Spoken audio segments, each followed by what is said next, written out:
Alejandra González. Estamos hoy aquí para tratar un tema muy interesante. El día de hoy, el tema de la esquizofrenia.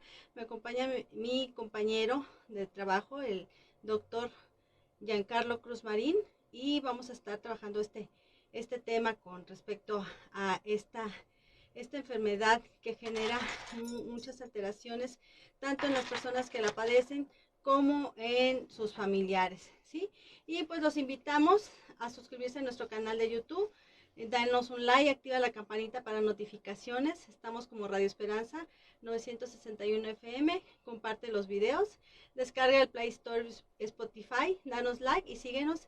Estamos como Radio Esperanza 96.1, comparte nuestros audios y si te interesa algún tema en especial, ahí puedes solicitarlo para que pues abordemos los temas de interés para ustedes. Visita nuestra página de Facebook, regálanos un like y síguenos, estamos como Radio Esperanza 961 FM y saludamos a nuestros amigos de Facebook que nos están acompañando el día de hoy. No te quedes sin señal, también síguenos en internet, estamos como www.radioesperanza961.com. Escúchanos en el cuadrante 96.1 FM de tu radio y además escríbenos al WhatsApp 464-652-5000 y también llámanos al teléfono en cabina 464-690-9601.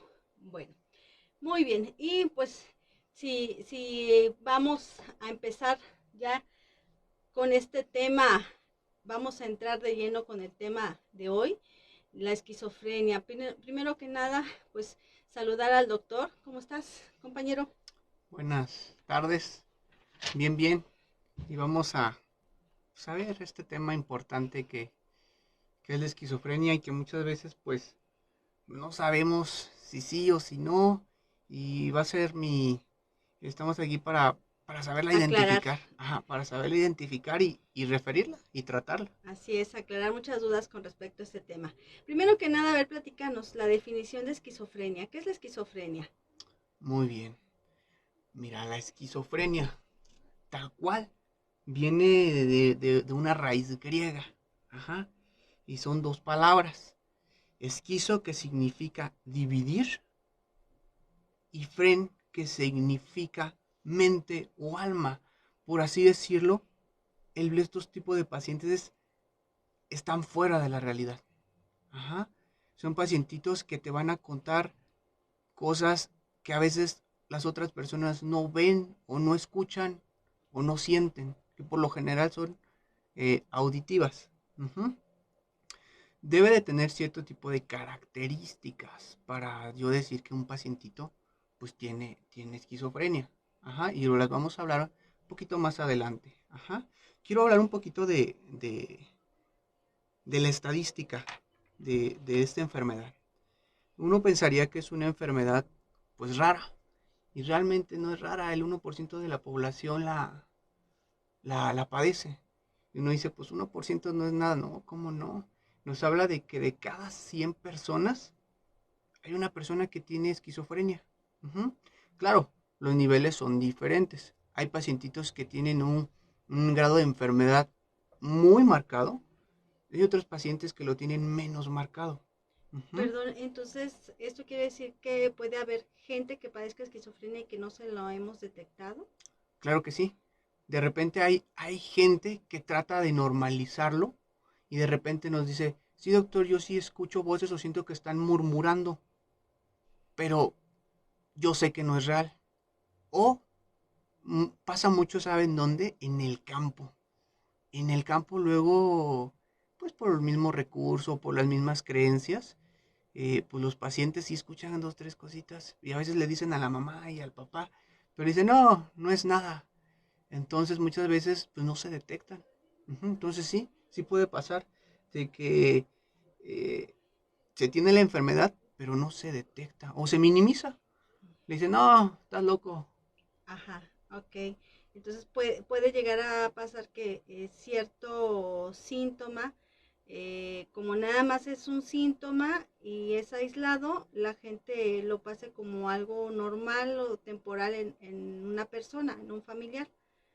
Sí, puede pasar desapercibido Y para esto es esta breve plática, para intentar identificarlo y ayudar a estos pacientes, porque se pueden reintegrar a la sociedad, o sea, ya con los medicamentos que tenemos ahorita. Ok. ¿Cuáles serían los factores de riesgo que pueden ser los predisponentes a padecer esta enfermedad? Ok. Ahorita antes de los factores de riesgo, quiero comentar un poquito de la edad. Ok. Aparte de que es el 1% y que es algo frecuente, no es algo tan raro, eh, la edad. ¿Cuándo empieza el paciente eh, con los síntomas? Aproximadamente la literatura nos habla entre 15 y 30 años. Si se fijan, no es una población de niños que dijéramos, oye, la detectamos desde los 8 años, desde los 7 años, no. Hemos observado que empieza aproximadamente más o menos, puede ser entre 15 hasta los 30 años. Y luego es muy difícil saber identificar la esquizofrenia en los adolescentes. ¿Por qué? Es una edad difícil. Es una edad donde hay cambios hormonales. Es una edad donde el paciente eh, tiene rebeldía. Dices, oye, o depresiones. Dices, pues es normal. Uno los ve que se apartan ahí de la sociedad. Y dice, Ujú. oye, pues es normal, ¿no? Así está mi hijo, pues, y así está el tuyo. Probablemente esto es normal. Es parte de la etapa. Es parte de la etapa. La otra, a esa edad también empiezan a consumir sustancias. Ajá. Entonces Mm. son pacientitos que consumen marihuana, cristal o alguna otra sustancia que también puede causar alucinaciones o delirios y que muchas veces uno se puede confundir y decir, oye, este hombre está alucinando por la sustancia o porque tiene algún problema como la esquizofrenia. Ujú. Ujú. Entonces es una etapa bien difícil que uno tiene que ir paso a paso, poco a poco, para ver y diferenciar si realmente el paciente tiene alguna enfermedad como la esquizofrenia o es el simplemente comportamiento del adolescente o está consumiendo alguna sustancia que está haciendo que tenga estas Que altere su alucinaciones. conducta. Ajá. Ok. Entonces tenemos que ser bien específicos y estar, hacer preguntas que nos lleven al diagnóstico. ¿Por qué? Porque los tratamientos son diferentes. ¿Sale? Yo a un esquizofrénico le voy a dar tratamiento para la esquizofrenia. Al paciente que consume, pues bien fácil que deje de consumir. Ujú. Y al paciente que tiene depresión o problemas propios del adolescente, pues algunas terapias conductuales con psicología nada más, sin necesidad de fármacos, ¿sale? Porque luego muchas veces nos adelantamos y pues andamos dando, nosotros como médicos andamos dando luego medicamentos a pacientitos muy jóvenes, 14, 15 años, ya los llenamos de muchas sustancias, con una consulta. Yo digo que todo este proceso debe ser integral, ¿ok? Médicos, psiquiatras, psicólogos, todo, trabajadores social, todo deben estar en conjunto. Ujú. Y la esquizofrenia es algo que se va a tratar casi psiquiatra con psicólogo. Deben ir de la mano, psiquiatra y psicología. Es un tema y una enfermedad difícil, no es una enfermedad fácil. Entonces tiene que ser integral y tiene que ser profesionales que ya tengan un cierto grado de experiencia porque es complicado detectarlos y es complicado llevar el seguimiento y es complicado también explicarle a los familiares. Ujú. Ujú. Entonces, para esto es muy importante también que, por ejemplo, la familia estemos muy al pendiente del comportamiento de nuestro familiar para poderles dar la información a ustedes como médicos de desde cuándo está pasando cierta conducta normal, en qué momentos se presenta. Todas estas informaciones entonces son muy importantes para que ustedes puedan diagnosticar acertadamente. Sí, claro que sí, Cecilia. Como esta enfermedad son pacientitos que están separados de su mente, o sea, están fuera de la realidad. A veces es bien difícil, ¿por qué? Porque si le preguntas al paciente te va a contestar una cosa que, pues, que no es Que no cierta. tiene que ver con lo Ajá. que le estás preguntando, Entonces nos tenemos que basar mucho en lo la que, información del familiar. ajá, en lo que Ok. nos diga el papá, o lo que nos diga la mamá, o lo que nos diga el hermano, o la maestra, o quien esté en contacto con ellos. Y surge otro problema, que muchas veces el papá te dice una cosa y la mamá te dice otra cosa y la maestra te dice otra cosa. Entonces esto hace más complicado el Ujú. diagnóstico en el adulto, perdón, en el adolescente. En el adulto es un poquito más fácil, pero también no es tan, es complicado. Ujú. Ok. Bueno, ahora sí podemos pasar entonces a abordar los factores de riesgo. Sí, la esquizofrenia es multifactorial, ¿sale? No hay un factor de riesgo que yo dijera, si eres hijo de un esquizofrénico vas a tener esquizofrenia. No, sos multifactorial. Son varios factores que sí tiene un gran componente genético. Ujú. Se ha visto que aproximadamente la población, el riesgo de tener esquizofrenia es del 1%, pero en pacientes en los cuales los papás o alguno de los papás tiene esquizofrenia, el riesgo aumenta al 12%. Ujú. Y cuando hablamos de gemelos homocigotos, o sea, idénticos, si uno es esquizofrénico, el otro gemelo tiene un 88% de probabilidad de ser esquizofrénico también. Ujú. Tiene un gran componente genético. A la literatura habla de que está en el cromosoma 5, en el brazo corto del cromosoma 5. Este cromosoma va a sintetizar un receptor de dopamina, que ahorita les voy a explicar un poquito de cómo funciona eh, pues esta alteración, por qué se da esta alteración, para que entiendan cómo este defecto en este cromosoma puede causar esta afección de la esquizofrenia. Eh, pero también hay otros factores. Ujú. Hay otros factores como psicológicos, ¿sale? Por ejemplo, una madre sobreprotectora se ha visto que también puede causar aumenta el riesgo. O al revés, una madre que rechaza al niño también puede aumentar el factor de riesgo. O problemas de pareja, cuestiones violentas, también puede aumentar eh, que esta enfermedad se exprese. Ujú. Porque pues, todos tenemos en nuestro código genético el cromosoma 5, pero que expresemos la enfermedad necesitamos otro tipo de factores. No es lo mismo que yo tenga en mi genética predisposición para esquizofrenia, pero tenga una vida tranquila, donde no haya violencia, donde mis papás hubo la mínima violencia que se pudo haber tenido, Ujú. a que también tenga el código genético para esquizofrenia, pero mi entorno pues es agresivo, es violento. ¿Qué puede pasar?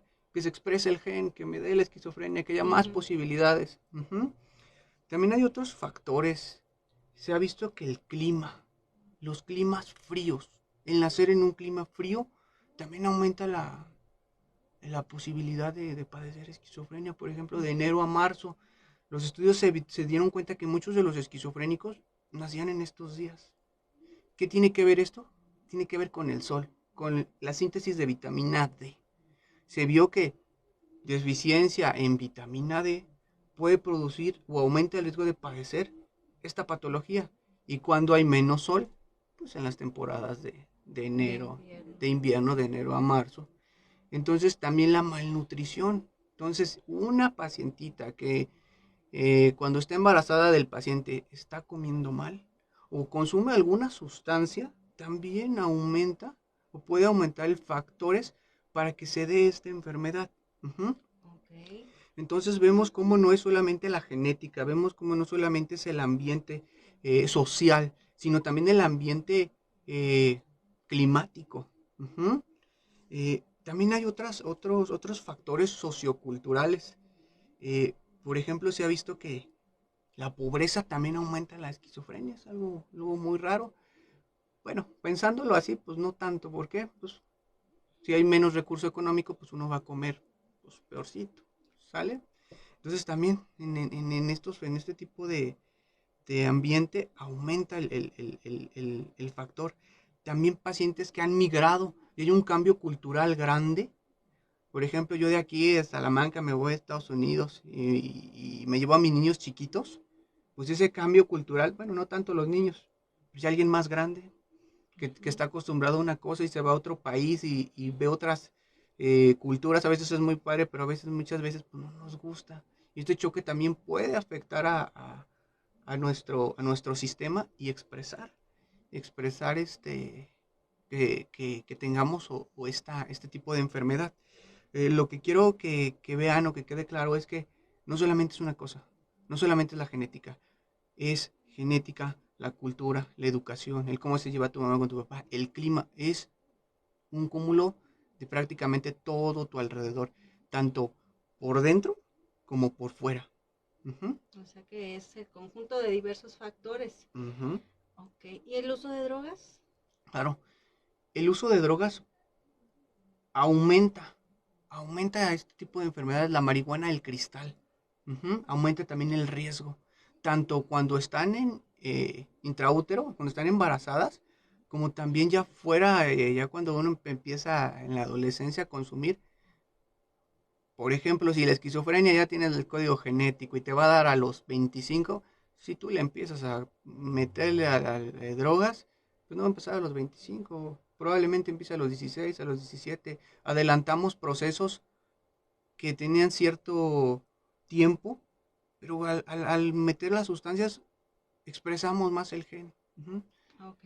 O sea, doctor, en este aspecto sí quiero recalcar porque muchas veces las personas piensan que la responsabilidad en cuestión de este factor en consumo al momento de la gestación es solamente de la mamá. Si yo estoy embarazada y consumo marihuana, hay mayor probabilidad de que mi hijo el día de mañana padezca esquizofrenia. Si yo soy el progenitor padre, consumidor de alguna droga, mi pareja mujer no consume, la probabilidad es igual. Sí, igual no, es menos frecuente en la probabilidad baja en el hombre, es más frecuente en la mujer, ¿por qué? Por obvias razones. La mujer lo va a estar concibiendo 9 meses, pero hay factores de riesgo que sí, tanto el padre como la madre, consumidores, va a aumentar el riesgo de esquizofrenia, y no solamente de esquizofrenia, de múltiples patologías cardíacas, respiratorias. Tuve un caso de un pacientito llegó a consulta, el padre nada más, la mamá no consumía, padre consumidor de cristal. Era una pacientita que no se le formaron los ojos, que no tenía una parte de pulmón, que no tenía parte del hemisferio izquierdo. O sea, son varias complicaciones, no solamente hablamos de esquizofrenia, cuando hablamos del consumo de drogas durante la gestación, hablamos de malformaciones y consecuencias catastróficas. O sea, Ok, pero hablando aquí en esquizofrenia sí lo aumenta. ok, muchas gracias. ¿Y la fisiopatología de esta enfermedad? Ok, vamos a hablar un poquito de cómo funciona en términos básicos y rápidos más o menos. Todo esto se va a resumir en una sustancia, ¿sale? La sustancia a la que se resume se llama dopamina. Ujú. Cada persona debe tener ciertos niveles de dopamina considerados como normales dentro del sistema nervioso, o sea, en la cabeza. Cuando estos niveles de dopamina se modifican, llámese, aumentan o disminuyen, pueden surgir ciertas patologías. En el caso de la esquizofrenia, la dopamina va a aumentar en una vía que se llama mesolímbica. Esa vía mesolímbica tiene mucha importancia emocional. Ujú. Entonces, en esta zona la dopamina está muy aumentada. Al estar muy aumentada, nos van a dar síntomas como las alucinaciones o las ilusiones, el que nosotros percibamos que están hablando de nosotros. Es muy frecuente que el paciente con esquizofrenia te digan, hoy es que están hablando esas personas de mí, me están diciendo eh, X cosa. Ajá. También puede haber alucinaciones visuales. Ujú. Son más raras, pero también puede haber. Pero es por el aumento de esta sustancia que es la dopamina en esta vía. Pero ocurre algo muy raro. Uno dice, oye, entonces la dopamina va a estar aumentada en todas las vías. No, fíjense que no. Hay otra vía que se llama mesocortical. Ahí la dopamina, en lugar de estar aumentada, está disminuida. Entonces, al estar disminuida, ¿qué va a pasar en esa zona? Pues el paciente no va a tener ganas, va a tener apatía, va a tener aislamiento social, va a tener anedonia, o sea, las cosas que les gustaba hacer, por ejemplo, si el paciente era futbolista y le gustaba mucho el fútbol, de repente le da esquizofrenia y ya no va a jugar fútbol. O vámonos ahorita que es más común los videojuegos. Si el pacientito se la pasa jugando videojuegos todo el día, 4 horas, y ustedes notan que, oye, el chamaco ya no está jugando videojuegos, ¿qué tiene? ¿Qué le pasa? ¿Sale? Puede ser alguna depresión, pero también esta anedonia puede ser causa de alguna esquizofrenia. Es la falta de hacer las cosas que nos gustan hacer. Y es por esta disminución de dopamina. Entonces hay ciertas vías donde la dopamina va a estar alta y nos va a hacer tener ilusiones o alucinaciones.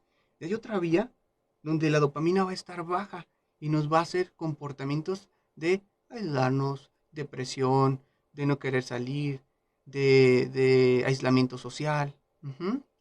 Entonces, todo esto se centra en la dopamina y ver cómo en ciertas zonas está aumentada y en ciertas zonas está disminuida. Pero en sí esta es la fisiopatología a grandes rasgos. Todavía hay otras dos vías que se pueden comentar, son menos importantes, pero también implican este nivel de sustancia de dopamina alto o bajo.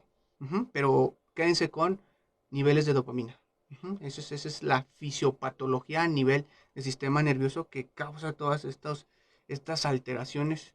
Ujú. Ok, muy bien. ¿Y el diagnóstico, cuáles son los signos, los síntomas que una persona debe de presentar para que se diagnostique o que ustedes identifican para diagnosticarlo? Ok. El diagnóstico es difícil, ¿sale? No hay una prueba de laboratorio que nos diga, salió alto, tienes esquizofrenia, salió bajo, no es. No hay un estudio ni de laboratorio ni un estudio de neuroimagen. No hay tomografía, no hay electroencefalograma, no hay resonancia magnética y no hay característica que nos diga si tiene esto, es esquizofrenia. ¿Sale? Es clínico.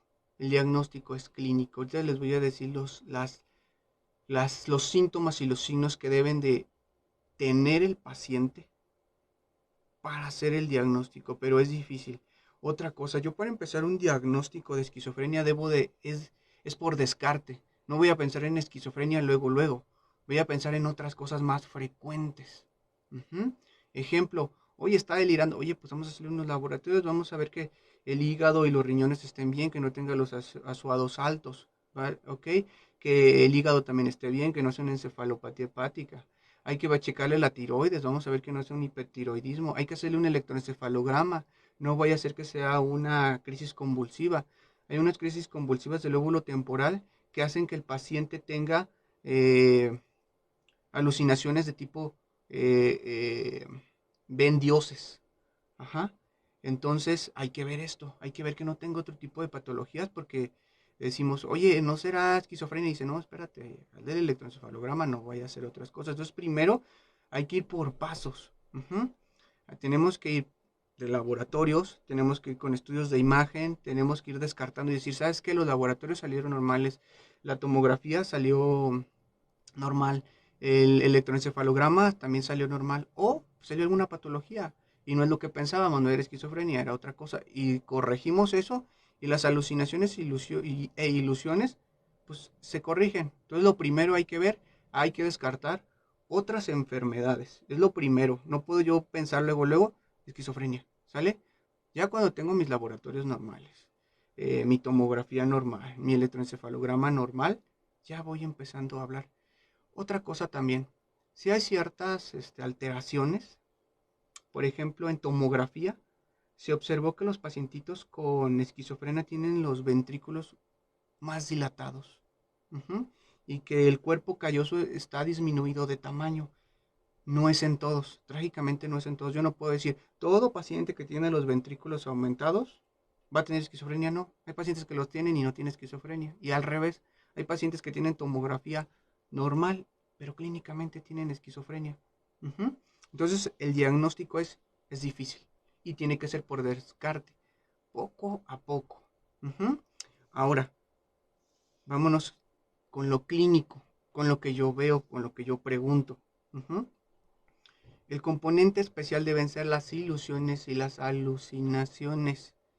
Voy a explicar un poquito la diferencia. Voy a intentar ver la diferencia entre alucinaciones e ilusiones.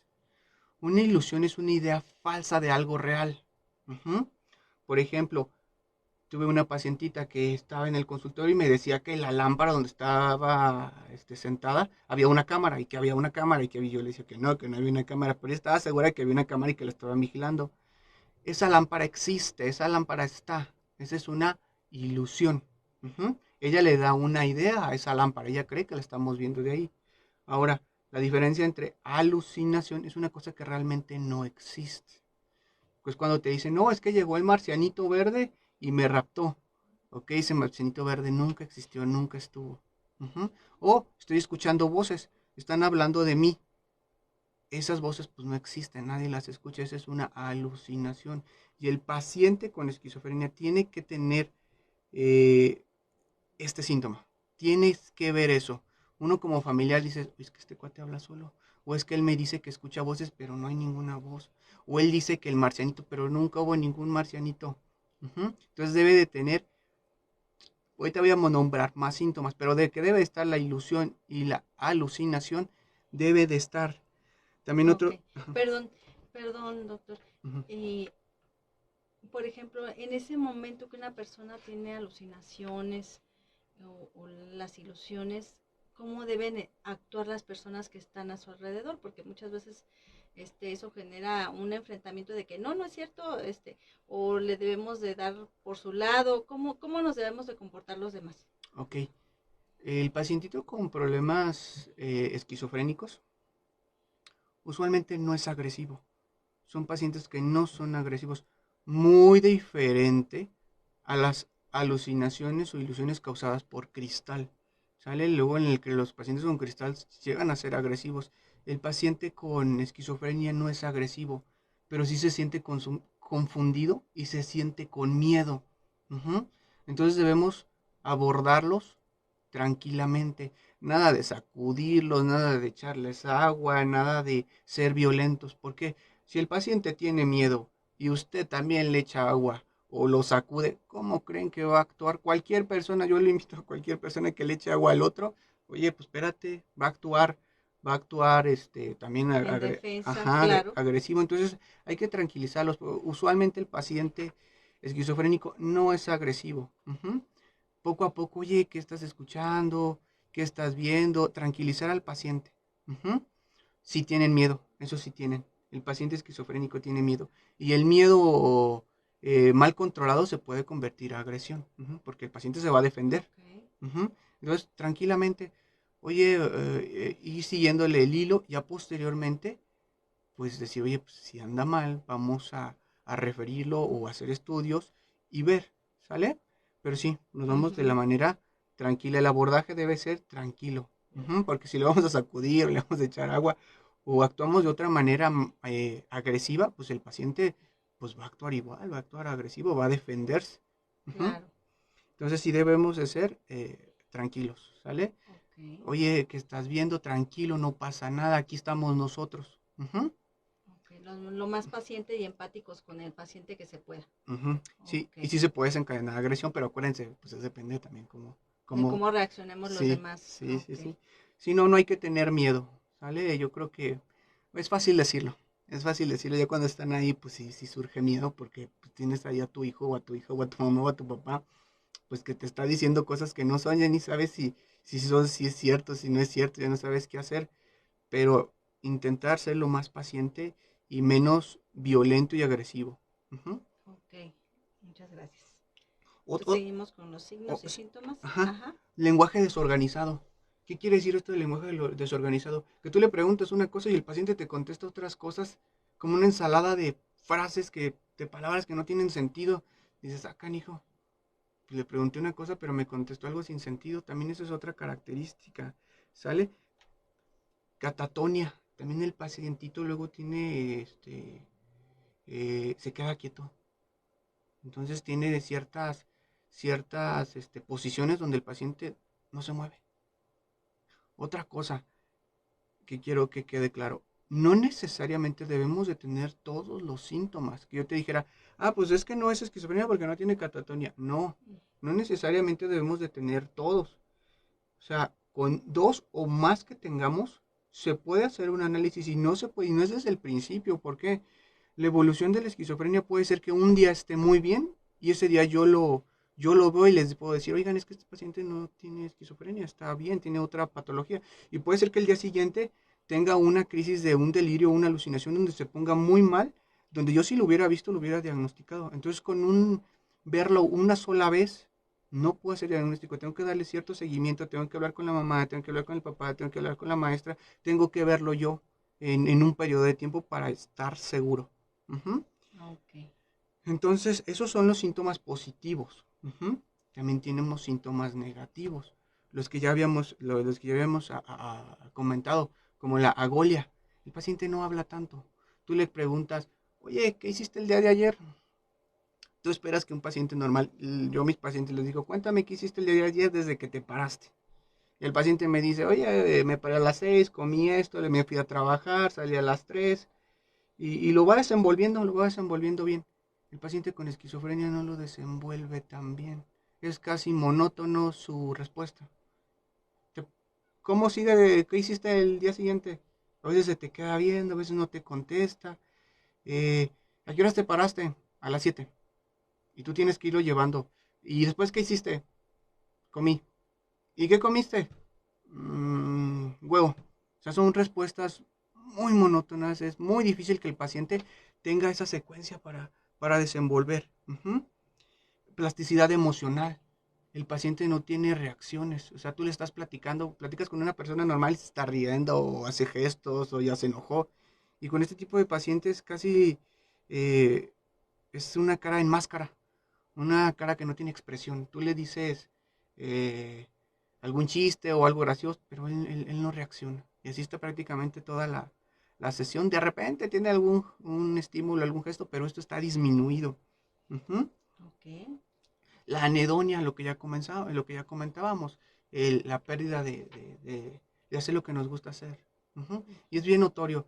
Ahorita pues, les digo, por ejemplo, con los videojuegos, por ejemplo, el futbolista, por ejemplo, el pintor, no sé cómo sean sus hijos o sus papás, pero sabemos que de repente hay cosas que sí nos gusta hacer. Y nos damos cuenta, una mamá se da cuenta luego cuando su hijo está triste. Y sacan, hijo, algo tiene, no sé qué sea, pero algo tiene, lo detectan rápido. Ujú. Entonces, cuando pase esto, pues hay que hablar, hay que ver. Ujú. Ok. Estos pacientes también tienen apatía, ya no quieren hacer nada. Ujú. Que son pacientes que de repente es más notorio cuando son muy activos y de repente ya no lo hacen. Pierden total interés por hacerlas, por hacer cualquier cosa nueva o las que antes les gustaba hacer. Ujú. En los adolescentes va a ser muy importante ver que tienen un aislamiento social. En la adolescencia es muy importante los amigos. Entonces, como es muy importante los amigos en los 16, 15 años, son pacientitos que se van a aislar. De repente el niño salía, iba de repente y de repente ya no lo hace. Y se sacan, hijo, se está aislando. Ujú. Empiezan también procesos depresivos que también se pueden confundir con esquizofrenia.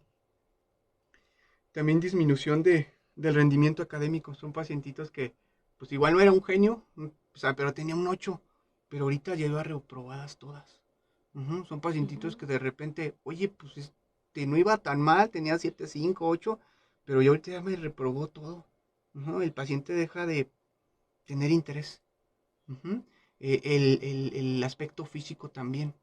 Se descuidan. Son pacientes que ya no se bañan. Son pacientes que por lo general las mujeres ya ven que a esa edad ya empiezan a maquillarse y a pintarse y a cortarse Ujú. el pelo y todo este despapay. Pues lo dejan de hacer. Y el hombre igual. Ya se desarregla, se deja la barba. ¿Sale? Entonces hay un descuido en la persona también que hay que estar viendo y valorando para, pues para identificarlo. Ok. Ujú. Entonces deben de ser Perfecto.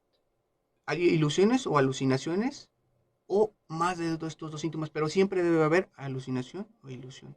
Otra Ujú. cosa rápidamente, cuando tenemos estas crisis de alucinaciones, para que sea esquizofrenia tiene que durar más de 6 meses, ¿sale? Yo no puedo hacer un diagnóstico de que, oye, pues aluciné una vez y ya tienes esquizofrenia. No, tiene que durar 6 Tiene que meses. estarse presentando Ujú, estos episodios ujú. en un transcurso de seis De seis meses a meses. partir de la primera ocasión que pasó. Sí, sí, de Ok, 6 meses. Porque si no, tiene otro nombre. Tienen otros nombres, ajá, como trastorno psicótico breve, cuando te pasa una vez en menos de un mes. Ujú. ok, Entonces, para que sea esquizofrenia, tiene que ser el paciente o los familiares nos tienen que decir una pregunta obligada: ¿desde cuándo? Si el paciente te dice más de 6 meses, es muy ujú, posible que tenga esquizofrenia. Ujú. ok, Entonces, también eso es importante, el el tiempo, tiempo, el tiempo. ok, Ujú. perfecto. ¿Y cuál sería el tratamiento adecuado, doctor, para una persona con esquizofrenia? Ok. El tratamiento, como lo mencionamos, es integral. Ujú. No solamente está otra cosa. La esquizofrenia como es una enfermedad complicada, difícil diagnóstico, difícil de comprender, difícil seguimiento. Lo ideal es que sea seguida por psiquiatría. Lo del paciente esquizofrénico lo debe ver el psiquiatra. Ujú. Eh, la experiencia que debe de tener el personal de salud con este tipo de pacientitos pues debe ser amplia y debe ser profesional, porque son pacientes complicados. Luego nos rompemos la cabeza si es, no es. Y psicología, ¿sale? Necesitamos las dos. Y también terapia para la familia. Ujú. Porque no es fácil explicarles a la familia que es una enfermedad que no tiene cura. La esquizofrenia no tiene cura, tiene tratamiento. Ujú. Entonces nosotros le tenemos que explicar a los familiares que no se va a curar el paciente. Entonces a veces el paciente viene con la esperanza de que le vamos a dar una pastilla y se le va a quitar. Y no, Ujú, realmente, si nosotros dejamos de darle esa pastilla, van a regresar los síntomas. ok, Ujú. Para los síntomas positivos, las ilusiones, las alucinaciones, el pensamiento desordenado, la catatonia, los medicamentos funcionan, los antipsicóticos funcionan. Eh, lo malo es que hay que estarlos consumiendo pues de por vida. Ajá. ok, A cierta dosis dependiendo del peso de la paciente. Entonces, hay que estar de la mano, de la mano, de la mano, y no solamente con la paciente, sino también con la familia. Por eso también necesitamos psicólogos, trabajadores sociales, psiquiatras. Ajá. Yo sé que pues, ahorita en México pues no hay tantos psiquiatras, o cuando hay te dan la cita en 2 meses. sí, sí, es algo lamentable es que no hay muchos psiquiatras en nuestras instituciones públicas, entonces es una situación difícil para la gente que tiene este trastorno, más porque la atención psiquiátrica es muy cara muchas veces, ¿no? Y más en gente que tiene escasos recursos, muchas veces por eso dejan de atenderse, ¿verdad? Ujú. Sí, Ok. sí, prácticamente yo creo que una consulta de psiquiatría anda como en 900, digamos Más o que menos, sí, más 500,000 pesos más o y los menos. costos de los medicamentos también pues son muy altos en estos aspectos, pues sí es difícil que una persona de pocos o de escasos recursos económicos pueda llevar un tratamiento particular Ujú. para para esta enfermedad. Ok, Sí, bueno, pues vamos a ir a nuestra última parte. Ya nada más como recomendación, ¿qué puedo hacer como familiar si para ayudar a mi paciente que tiene esta enfermedad de la esquizofrenia? ok. Lo importante es identificarlo. Si nosotros no lo vemos, no lo podemos ayudar. ¿Sale? Identifiquémoslo. Preguntémoslo. Preguntémosle a nuestro hijo, preguntémosle a nuestra mamá, preguntémoslo al paciente que está sufriendo esto, con todos los síntomas que yo les di. Se está aislando, bajó de calificaciones. Simplemente es poner tantita atención, ¿sale? Ver si está consumiendo alguna sustancia. Ajá. Es tantito hablar, tantito conocer. Les digo, las mamás tienen un sexto sentido que te dicen algo anda mal. No sé qué pasa, pero algo anda mal. Debe ser clínico. ¿Qué quiere decir? Pregúntenle cómo estás. ¿Te sientes bien? Y lo van a notar. Lo van a notar por ¿cómo es el comportamiento que tienen estos pacientes? Identificarlo y referirlo a los centros especializados. Ujú. Buscar atención lo más pronto posible. Sí. Ok, ¿puede el paciente esquizofrénico llegar a ser funcional? El pronóstico es del 33%. Al 33% de la población con esquizofrenia le va muy bien, funcionales. El otro 33% no hay tanta mejoría, ¿sale? Y el otro 33% le va mal, aún con tratamiento. Este 33% no es funcional. Ok. Pero tenemos a un 66% que puede ser rescatado, Ajá. y estos síntomas negativos y esta reinserción social, el profesional que se va a dedicar a esto es psicología. Tratar de ponerlo en otra vez a la sociedad, Ok. o lo mejor que se pueda a la sociedad. Así es. El- Así todo es cuestión de que la familia no pierda la esperanza y que busque las mejores alternativas para su paciente en medidas de su capacidad económica, ¿verdad? Ok. Pues muchas gracias, doctor. Es muy interesante todo este tema. Yo creo que podríamos pasar mucho más rato, pero desafortunadamente se nos acabó el tiempo, ¿sí? Entonces agradecemos que nos hayan acompañado el día de hoy en este tema tan interesante que se me fue rapidísimo el rato y pues esperamos que nos sigan escuchando. Dentro de 15 días nos toca acompañarlos con otro tema y pues agradecemos el espacio a Radio Esperanza en este programa de Saber para Aprender, Aprender para Triunfar. Y pues nos despedimos. Les recuerdo mi nombre, Cecilia Vargas, trabajadora social, y mi compañero. Al doctor César Cruz, ahí de Centros de Integración Juvenil. Ahí estamos para servirles. Muchas gracias. Que pasen buena tarde. Adiós a la gente que nos acompaña por Facebook. Muchas gracias.